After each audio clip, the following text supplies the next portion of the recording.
At a teacher retreat in Jakarta, President Prabowo said Indonesia's education budget is among the world's largest, yet leakages still occur before funds reach students and schools. He urged tighter control so 100 rupiah reaches the people. Spectators thronged the F1 powerboat venue at Bali G, Lake Toba during qualifying. North Sumatra Deputy Governor praised extraordinary enthusiasm, while the sport minister said crowd culture is improving each year. Sprint races are set for Saturday morning. The Grand Prix runs Sunday before noon. At the groundbreaking for Medan Health Center, Deputy Mayor Hazakiuddin urged Orfik Hospital to refuse patients over BPJS Kesehatan status, stressing first, fix paperwork later. He said Pemko Medan covers premium for the poor and push faster permits for health facilities.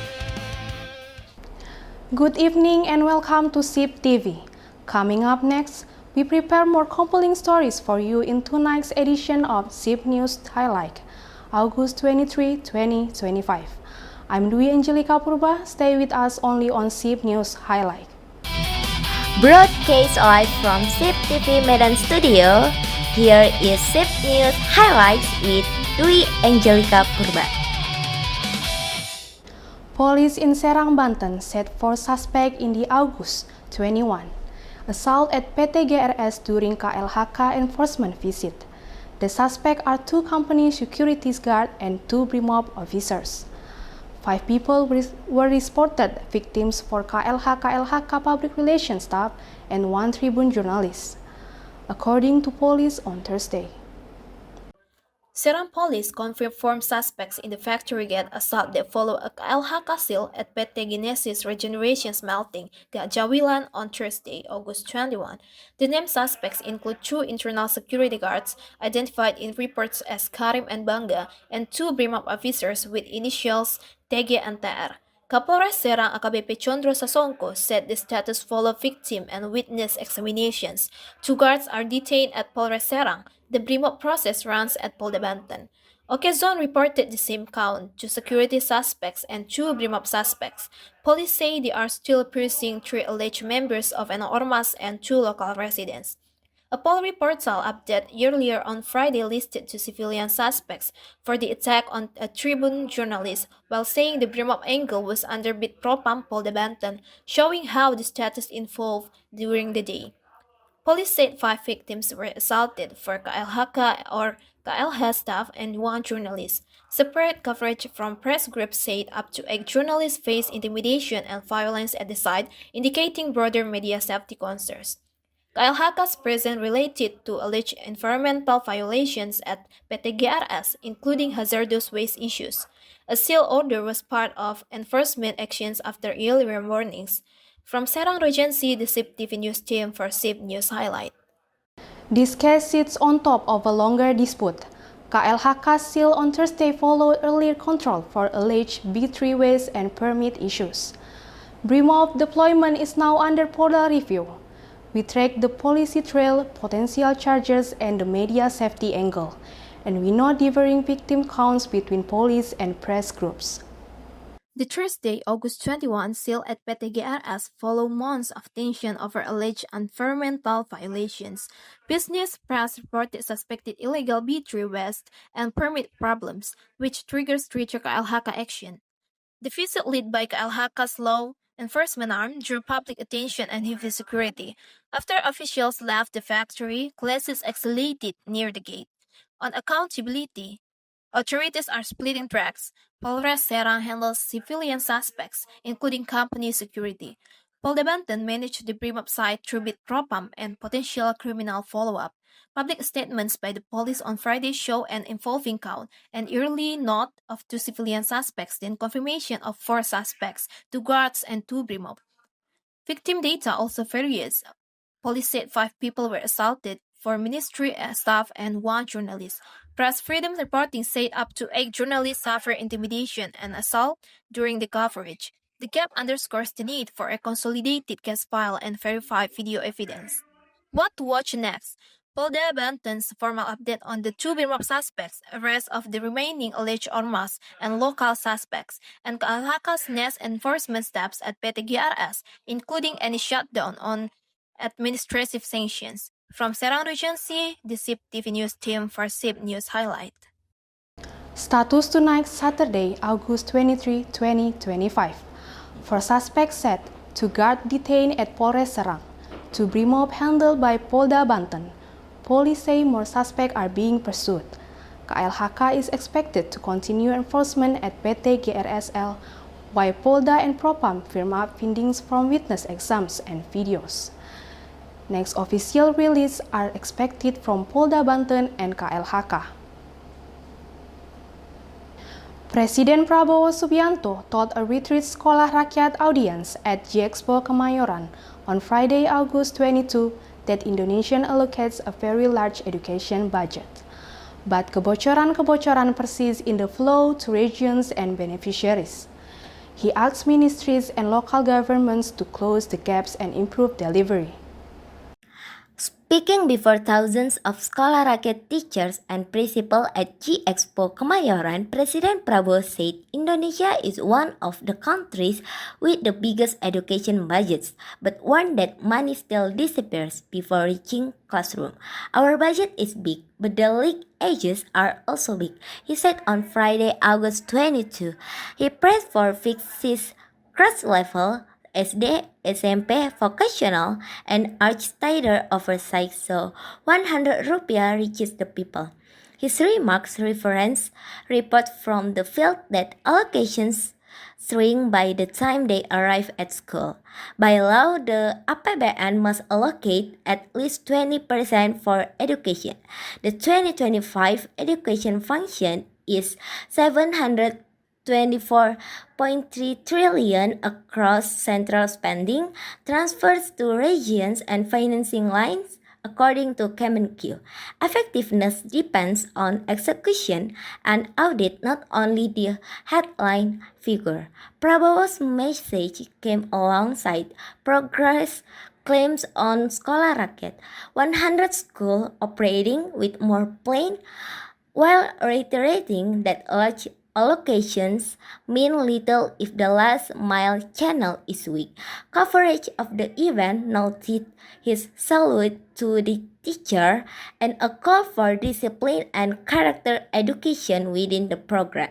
Remains key is implementation, procurement integrity, accurate data on students and teachers, and timely disbursement to school through transfer ke daerah and BOS or BOP schemes. The president's remarks put pressure on inspectorates, BPK, and APIP to track the rupiah from planning to use. From Central Jakarta, the SIP TV News team for SIP News Highlight. Tonight's takeaway, the government highlights both scale and gaps. A large APBN education allocation is necessary, but not sufficient. The challenge is clean, on-time execution from pusat to daerah so classroom feel the benefit. Watch for stronger supervision on both BOP and clearer accountability for any misuse, alongside continued rollout of Sekolah Rakyat without letting delivery quality slip. Hello viewers, stay with us on SIP News Highlight as we will back soon after this short break.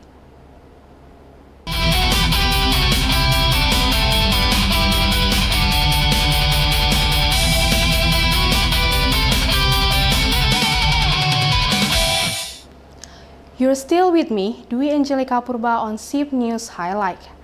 For those of you who are new to this program, you can also follow tonight's full news coverage live on SIP TV official YouTube channel. Well, continue with news from Fansfield, Pelabuhan Sisingamangaraja, Mulia Raja Natupitupulu Port in Balige Toba on Friday, August 2022. During F1 Powerboat qualifying, North Sumatra's Deputy Governor, Surya, called the turnout a boost for Danau Toba tourism. Menpora Dito Aryo Tejo also noted better order and higher enthusiasm on site. Crowds gathered early around the F1H2O circuit on Lake Toba as the opening round of the 2025 season began in Balige. Local officials said the atmosphere remained festive and orderly despite heavy footfall at the viewing points and docks. The race hoop sits at Pelabuhan Mulia Rajana Pitupulu, known locally as Pelabuhan Sisingamangaraja. Wakil Gubernur Sumut Surya praised the turnout. Antusias masyarakat kita luar biasa, he said, adding that stronger traffic at hotels, restaurants, and cafes shows a positive tourism ripple around the caldera. Menpora Dito Aritejo echoed the message, saying public behavior at big events in Toba is more tidy and more ready each year. The official timetable places all key sessions in the morning. Two sprints race run on Saturday at 11:10 am and 11:40 am whip. Sunday begins with a parade lap at 11 am, followed by the Grand Prix start at 11:15 am whip. Organizer advance hours to avoid afternoon heat and weather.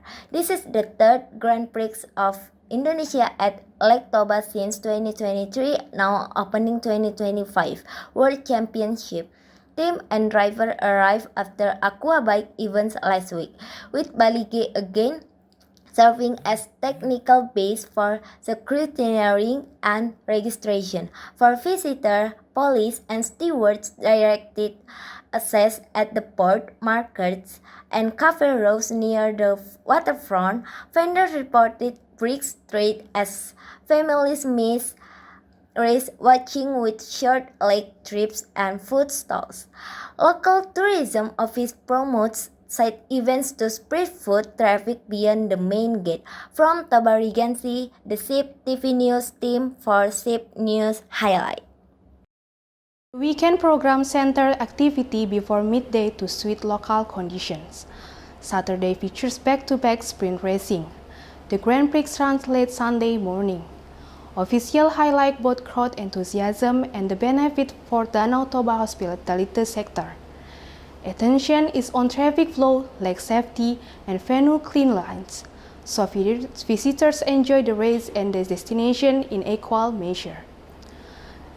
Deputy Mayor Zakiuddin Harahap told hospitals in Medan not to reject patients due to BPJS Kesehatan membership issues. Speaking at the Medan Health Center, a groundbreaking on Jalan Bangau Friday, August 2022. He called for service faster licensing and upgrade at RSUD Dr. Pirngadi.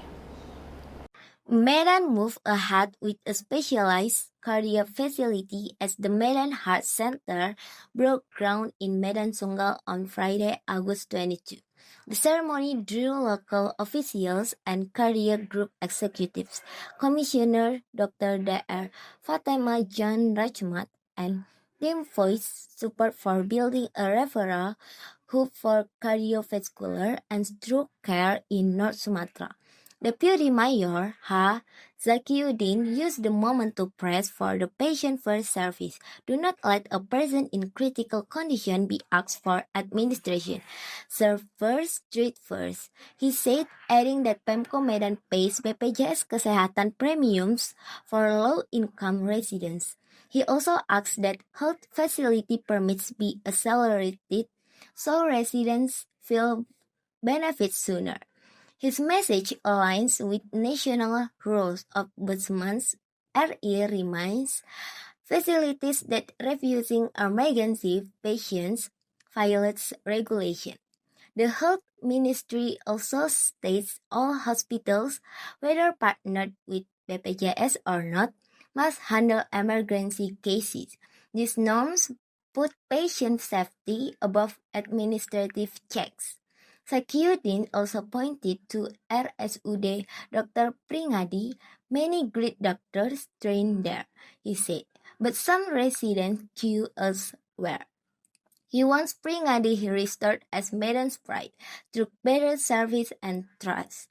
Cardiac groups say the new heart hospital will reduce out-of-country treatment trips and bring international standard service closer to home.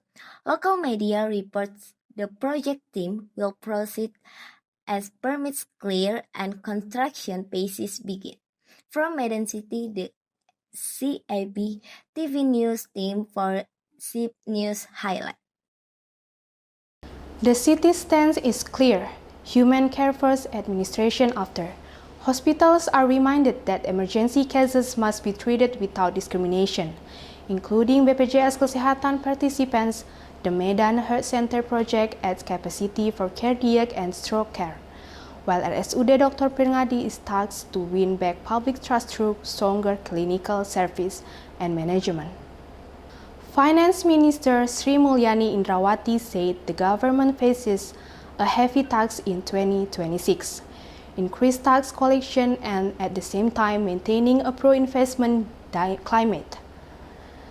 Speaking at a working meeting with DPR's Commission 11 in Jakarta on Friday, August 2022, she outlined targets for tax, custom, and the broader economy. The 2026 draft budget RAPBN asks tax to carry more weight while not choking capital formation. Sri Mulyani set next year's tax target at 2,357.7 trillion, up 13.5% from the 2025 projection of 2,076.9 trillion. Customs and excise are set at 334.3 trillion, up 7.7%. In total, tax revenues are guided to 2,692 trillion, a 12.8% rise. To strengthen collection without blunt hikes, the government lines of core tax, broader data sharing, and tighter enforcement, including expanded objects and illegal trade crackdowns under Bea dan Cukai. Commission 11 and the Finance Ministry also discussed sweetened beverage excise and intensified import and export duties within trade dynamics. Policy signal remains two-handed. The tax ratio is set at 10.47% of GDP, above this year's 10.3%. At the same time, investment is targeted to grow 5.2% in 2026 through fiscal incentives, stronger economic zones, and collaboration with BPI, Danatara, and the private sector. On the macro page, RAPBN 2026 carries a 5.4% growth target. Sri Mulyani called it a practical step toward President Prabowo's ambition to lift growth to 8%.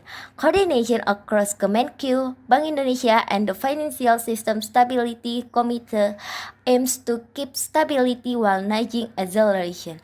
House panels have agreed on the revenue posture and macro assumptions to move the bill forward. The mixed administrative reform, selective exercises, and investment support will be tested by compliance, law enforcement, and external headwinds. From Central Jakarta, the SIP TV News team for SIP News highlight. The message is balanced but tough. Rise tax without dimming investment. Target high and core tax delivery, clean enforcement in Bea Cukai, and predictable incentives for capital spending. With a growth guided at 5.4%, coordination among Kemenq, BI, and KSSK remains central. Watch discipline on execution and quality of spending so headline figures translate into real activity, both for firms and households. Viewers, after this break, we will be back with more exciting news. Stay tuned.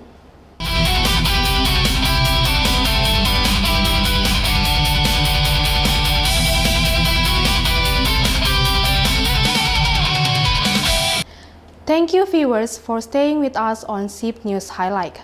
For those of you who have just joined, you can also follow tonight's full news coverage live on SIP TV's official YouTube channels.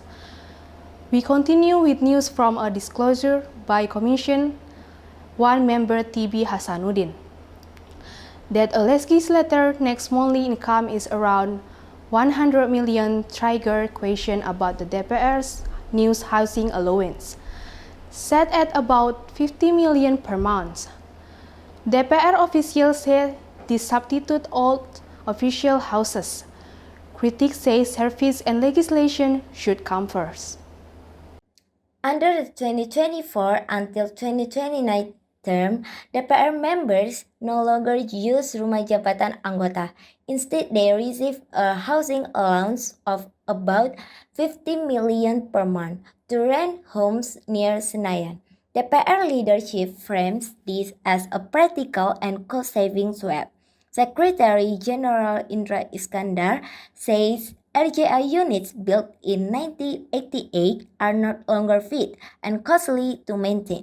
He also cites the planned capital move to East Kalimantan as a factor. The allowance amount, he adds, followed talks with the Finance Ministry and reflects Jakarta rental branch Bagar Budget Committee Chair said Abdullah argues the 50 million stipend is cheaper than spending hundreds of billions on RJA upkeep, from gardens to security to repairs. He calls the monthly figure reasonable for market rents around the parliamentary complex. The pushback is strong. For MEPI's Lucius Carus say DPR's legislative performance is weak.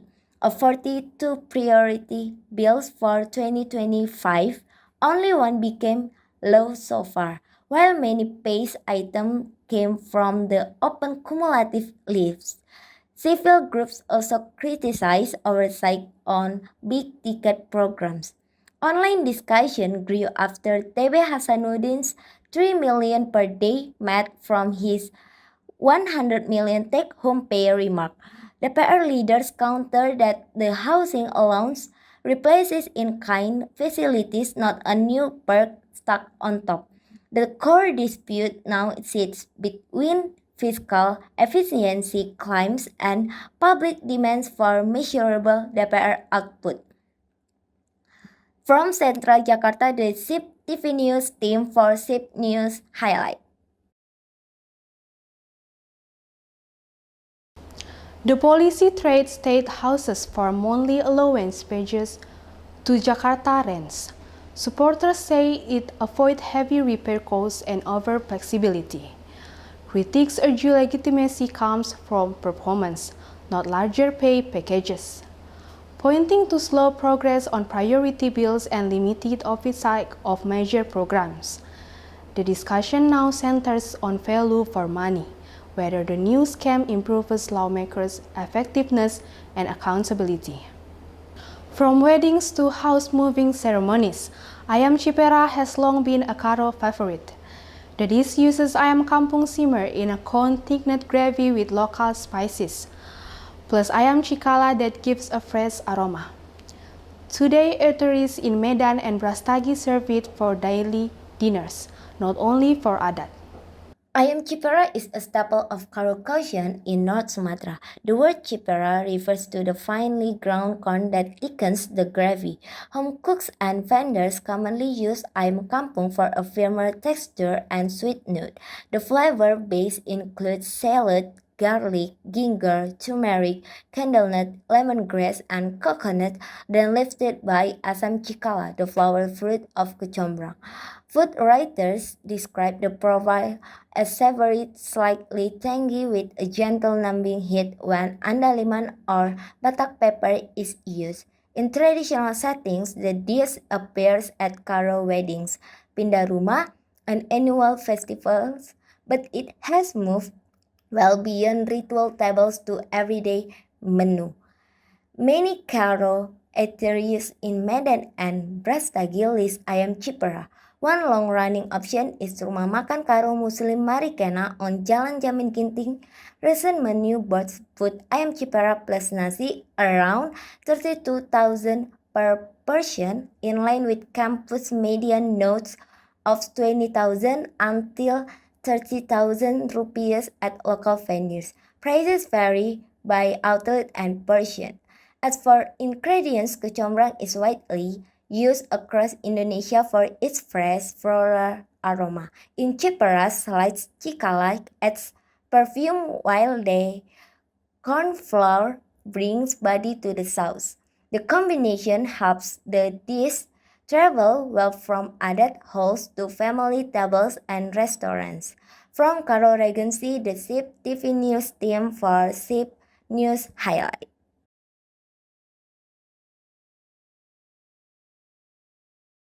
Ayam Cipera shows how local techniques contic gravy tikala aroma, optional andaliman heat, and can define a region's taste.